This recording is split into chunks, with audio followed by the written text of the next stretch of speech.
Direct Connection is made by MPT to serve all of our diverse communities and is made possible by the generous support of our members. Thank you.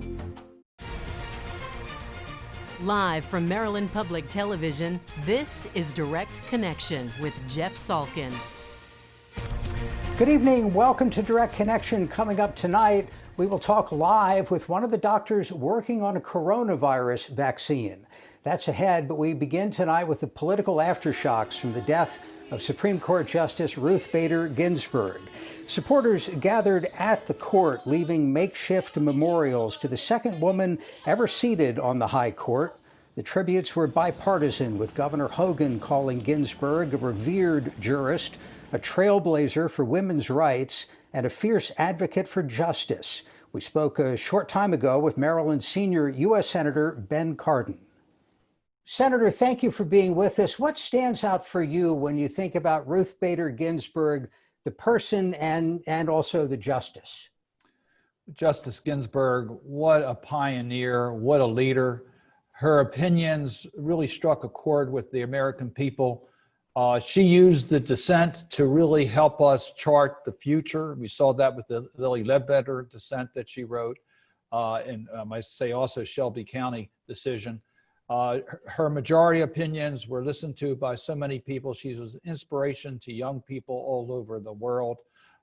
She was an iconic figure. Her legacy will live on, but we're sure going to miss her. What makes this vacancy particularly important? Well, there's a couple things here. First, the balance of the Supreme Court is very much at stake here, and that affects everyone's life. What's going to happen with the Affordable Care Act and the protection against pre-existing conditions? We're in the middle of a pandemic. Are we really going to jeopardize the balance on the court that could affect your effective health care coverage? There's so many issues at stake. Just your civil rights, voting rights, the corporate balance in this country. This is a power grab in and of itself, which the Republicans are trying to do in having this nomination acted on before the national elections, even though they denied President Obama a nomination that was made in February of the election year, not in September. So there's a lot at stake. Not only the Supreme Court, not only your health care or your civil rights or your voting rights, but also I think the future operations of the United States Senate, whether we can really work together as we should, Democrats and Republicans, and find a way that we can work together in Washington.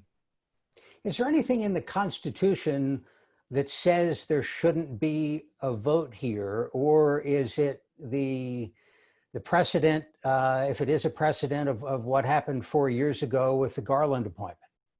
No, the Constitution is very clear. The president has the right to make the nomination. The Senate has the ability to confirm the nomination. The Constitution gives very little guidance as to the procedures we follow. But in the United States Senate, the way that we've acted in precedent is so critically important for the comity that's needed between Democrats and Republicans to get work done. And Mitch McConnell has violated that. He violated that when he didn't bring up the Merrick Garland nomination that was made in February in election year of President Obama. I said I thought that was wrong. We had a full year for that nomination. We weren't even close to the national elections. We didn't even have our nominees. But look at it now. Now we are just in September. We have the nominees. We've already started voting in some of the states. And here the Republicans, how hypocritical are they? And how can you believe anything they say when they told you that if it were a Republican president, they would have done the same thing as they did with President Obama, and now they're not. So it's that comedy, your word, your bond, that is different. And then lastly, Mitch McConnell changed the filibuster rule. Normally, you need 60 votes to proceed on a Supreme Court nominee because we want to have a broader consensus on the lifetime appointment to the Supreme Court of the United States. He eliminated that. So this is unprecedented in the United States Senate. Constitutionally, the president has the appointment, the Senate has the power of confirmation, but the way that we should do our business, this nomination should be deferred till after the next election, and whoever's elected president should make that appointment. Now, I'm sure Senator McConnell and his supporters would say that the decision on the filibuster of judicial nominees, their move wasn't the first move on that subject. Well, that's true in regards to a change that was made when the Republicans would not let us bring up any of the, it was not Supreme Court, it was lower court appointments. And we changed it in regards to some of those appointments. It would have been much better to work across party line to get this done, but the abuse was on the Republican side. They're the ones who refused to fill vacancies. It wasn't that they were objecting to a nomination that was made. They were saying that they were going to deny President Obama any ability to make any appointments to these courts. That was an abuse by the Republicans. I wish we could have had that bipartisan discussion then. But Mitch McConnell's taken this to the extreme. What he did with Merrick Garland, what he did was changing the filibuster rule in the Supreme Court, the most important court in our land, and what he's doing right now with Justice Ginsburg's vacancy.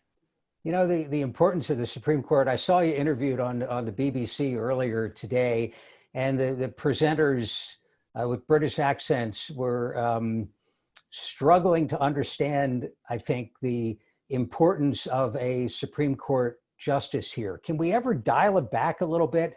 Is there any hope of getting back to a point? I think Justice Ginsburg was confirmed almost unanimously or without opposition. Is there any hope of eventually toning this down? Jeff, it's the right question. And my answer to you is I hope that could be the case.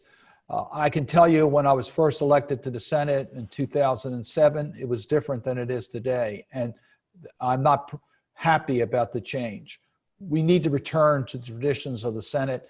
We never used the filibuster for a Supreme Court nominee until very, very recently. We didn't use that. We just wanted to make sure that a process was followed. Every president, though, reached out to Democrats and Republicans before they nominated to the Supreme Court.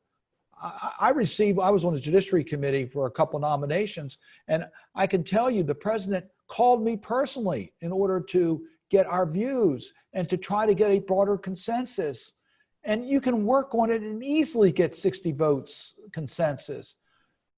How do you get back to that point? Republicans have the chance right now. Step up for Republican senators. Let's not take this nomination up.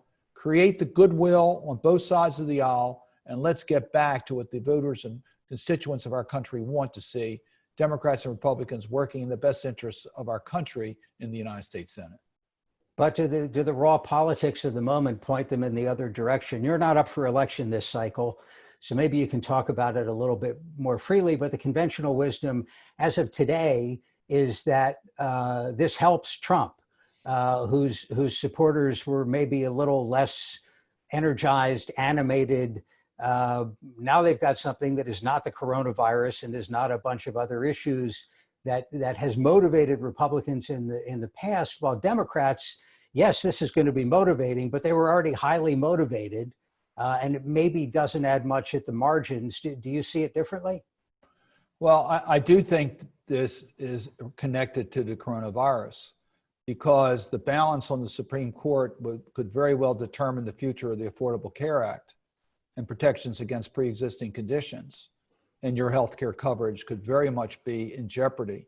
Look at the cases that go to the Supreme Court of the United States, and it could very well affect the balance between the corporate power structure and consumers and workers. So there's a lot here that is very much in question.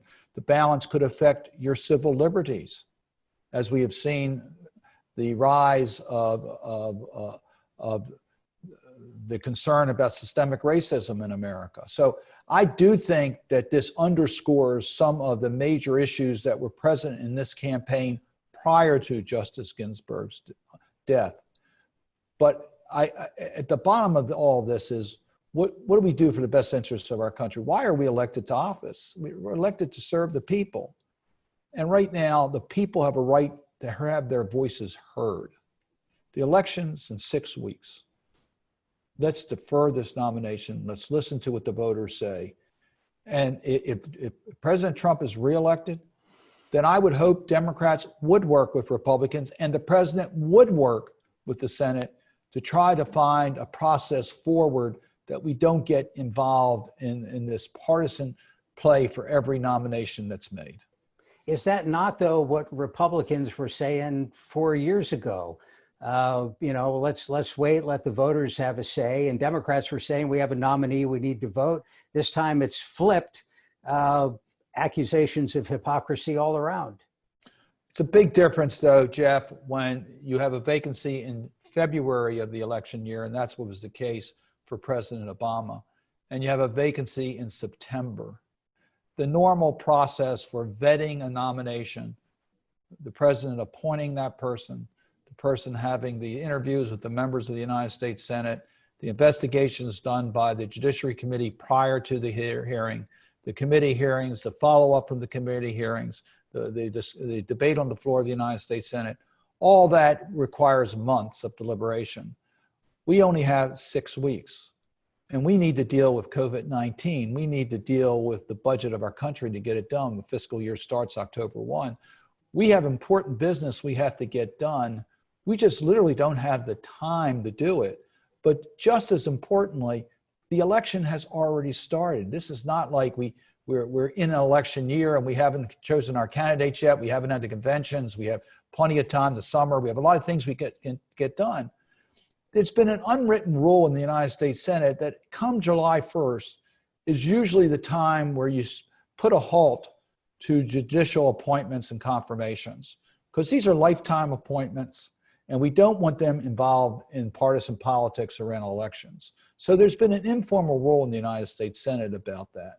And unfortunately, we're well past July. So this isn't even a July 1st rule. This is really, we always thought if you reach the summer recess, that's going to be the end of judicial appointments. But, obviously the Republicans are doing this differently. And I think it's a mistake. And I think it will come back to harm the operations of the United States Senate. Maryland's senior U.S. Senator Ben Cardin, sir, thank you for the time. Jeff, it's a pleasure to be with you. Thank you. This is going to be a discussion that the American people are going to be very much engaged in the weeks ahead. So thank you for this opportunity. And coming up, who should get a coronavirus vaccine? Who should join a clinical trial? We'll be right back. Can you tell us what you know? Turning back now to the race for the White House. The State Board of Elections voted Thursday to set up a new election. It must be a very emotional day. The world changed in the blink of an eye. Children are at the heart of this story.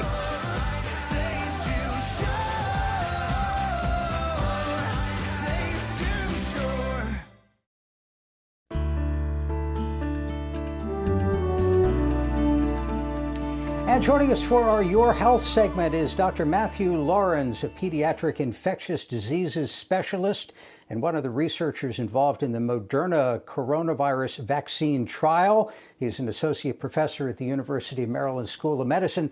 Doctor, it's nice to see you again. What is the status of the trial? Thanks, Jeff. So we are currently enrolling for the phase 3 Moderna mRNA vaccine trial at the University of Maryland. We have enrolled over 300 participants already, and they have received first and in some cases second vaccinations.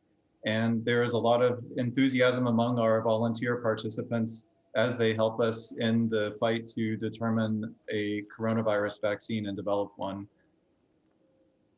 Are you still recruiting, and who are you looking for?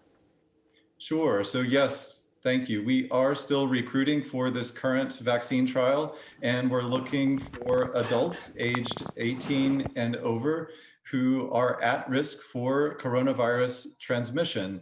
And these are individuals, whether it's by their zip code or by their occupation or by how many people they interact with during a day, that helps to determine their risk for COVID-19 transmission. And these are the ones we definitely want in the trial, not only because we want a COVID-19 vaccine that works to protect these individuals at higher risk, but it also helps us to get to the answer sooner, because the faster we accumulate cases in our trial, the faster we'll be able to determine if we have a vaccine that works, that actually protects against COVID-19. And it's anticipated this will be a vaccine ultimately for the general public. Absolutely. So there are discussions ongoing where prioritization of vaccine is critical. And there are plans to first distribute to those who are at the front lines of healthcare and to first responders. And next, it will be distributed to individuals who are at high risk for serious consequences of SARS-CoV-2 infection. So there's an entire plan, and these plans are being laid out and developed by experts at the CDC and at the Institute of Medicine. You've been involved in researching, developing vaccines for other conditions. What's different about this one? I understand it's a big challenge because in some ways the coronavirus is reportedly related to the common cold. And of course, you know, for centuries, everybody's wanted a vaccine for that. Sure. So viruses traditionally have been very elusive as far as being able to make a vaccine that would combat a viral infection. So the fact that this disease has overtaken the world in the form of a pandemic has added increased pressure to vaccine developers, pharmaceutical development, as well as academics to help rapidly develop a vaccine, to basically drop other projects and prioritize this as the number one activity that all of us are engaged in. So it's a huge challenge, and we've poured everything we have into it as far as our resources for development, both intellectual and work, into how we can best develop this vaccine. So we've borrowed from other viral processes to learn how a vaccine might be developed, how it might be constructed. Rapid testing has occurred.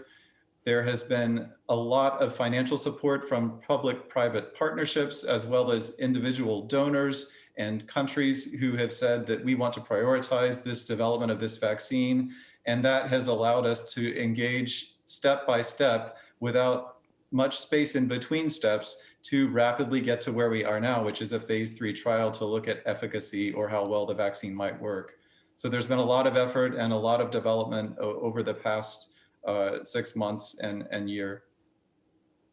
Let me remind our viewers, if you have a question for the doctor, go ahead and give us a call. The number is up on the screen. You can also email your questions. The email address is livequestions@mpt.org. Doctor, you told me before this is going to be 2 doses or likely to be 2 doses. Why is that? That's right. So this particular vaccine is an mRNA vaccine. And basically what it does is it does not contain the virus itself. It contains the genetic code of the virus that is then carried inside of a cell. When it's injected into the muscle cell reads the code, and then it makes the protein that the code contains. So it codes for a protein that then is gone to the surface of the muscle cell. The immune system recognizes this protein on the surface of the muscle cell as foreign, makes the immune response against it, and then teaches the body how to recognize the virus and fight it if it encounters it in the future. So it requires 2 doses because the first dose does generate an immune response, but what we need is a very strong immune response that recognizes the virus quickly and prevents it from replicating in someone who might be exposed. So what the second dose does, it takes the immune response that you've developed after the first dose and increases it even further, and hopefully to a sustained level that lasts for a long period of time. You're an expert in pediatric infectious diseases. 2 questions here. One, are you testing the vaccine on young people? Second part is, why does this disease, thankfully, seem to be less severe in young people? So we are not yet testing this particular mRNA vaccine in children, and that's because we first test vaccines in adults. Children are seen as vulnerable populations, so they might have side effects of vaccines, and we want adults who would be able to support these side effects a little bit better than children to first demonstrate safety. So after vaccine safety is proven in adults, or at least well known, then we would march down to pediatric populations and test in those populations. It's not that we don't want to protect kids. We definitely want to protect the children, but they have to follow the adults as far as the testing goes. And why the SARS-CoV-2 doesn't affect children as much as adults is an elusive question. And it's something that we hope to get more answers for in the future. But there are some theories that suggest that the ACE2 receptor that the virus attaches to on human cells is not as common in pediatric populations as adult, because as you age, you gain more ACE2 receptors. So it's possible that there just might not be enough cell receptors for the virus to invade and permit efficient replication and infection.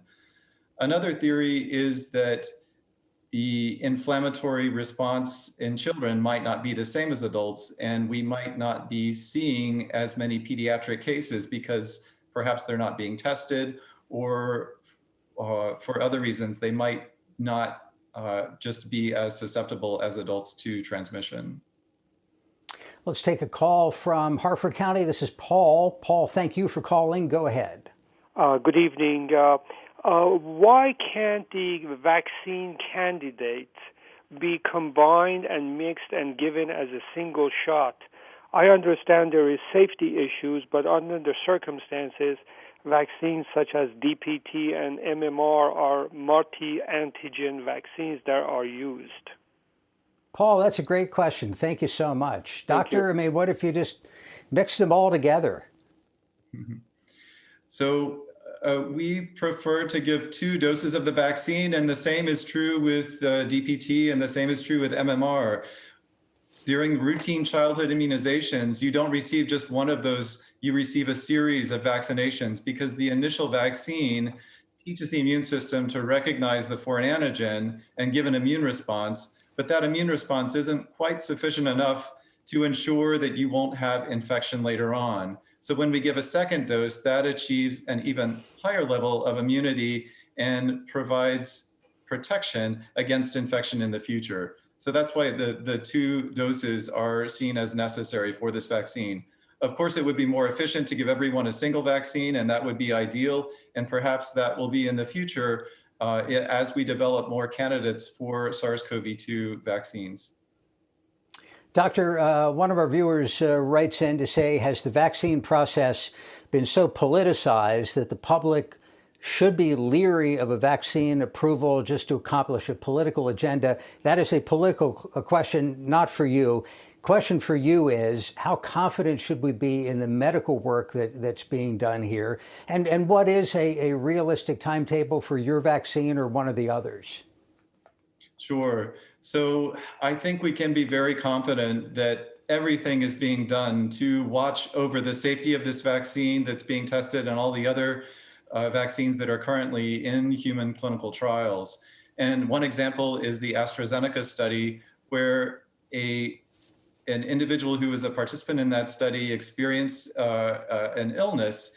And the entire study, all volunteers across the world, they stopped being vaccinated while scientists and researchers and physicians looked over that medical illness and pored over it to make sure that they understood if it was possible that the vaccine could have been related to it. And only after that question was answered were they able to go on and say, yes, we can continue the trial, or no, we need to look further into this. So a lot of these studies, all of the studies have a lot of safety oversight, and many investigators are being watched carefully by their co-investigators and by data safety and monitoring boards, which are groups of experts that come together and routinely review data to make sure that participants are being protected. So not only are our participants protected in the trial, but all this data is being gathered and will be amassed and poured over by individuals from science, from industry, and from academics to make sure that we have a safe vaccine before it's deployed and used in the public.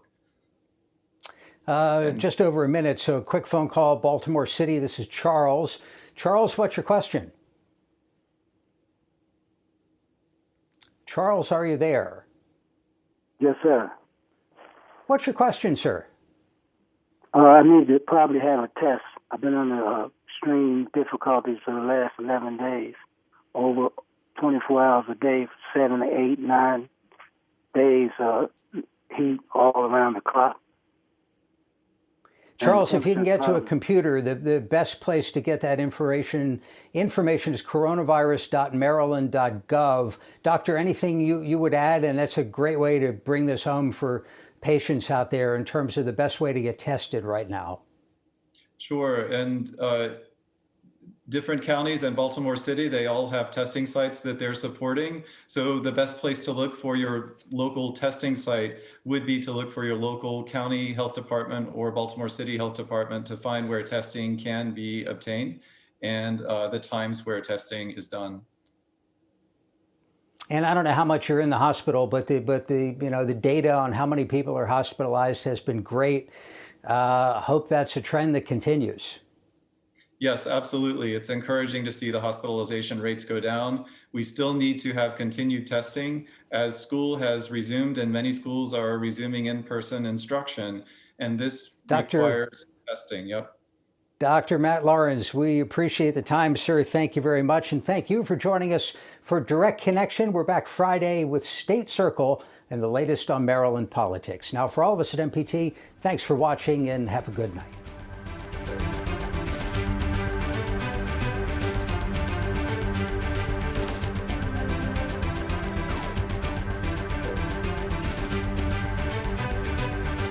Your health segments are a co-production of Maryland Public Television and the University of Maryland Medical System. This program was made by MPT to serve all of our diverse communities.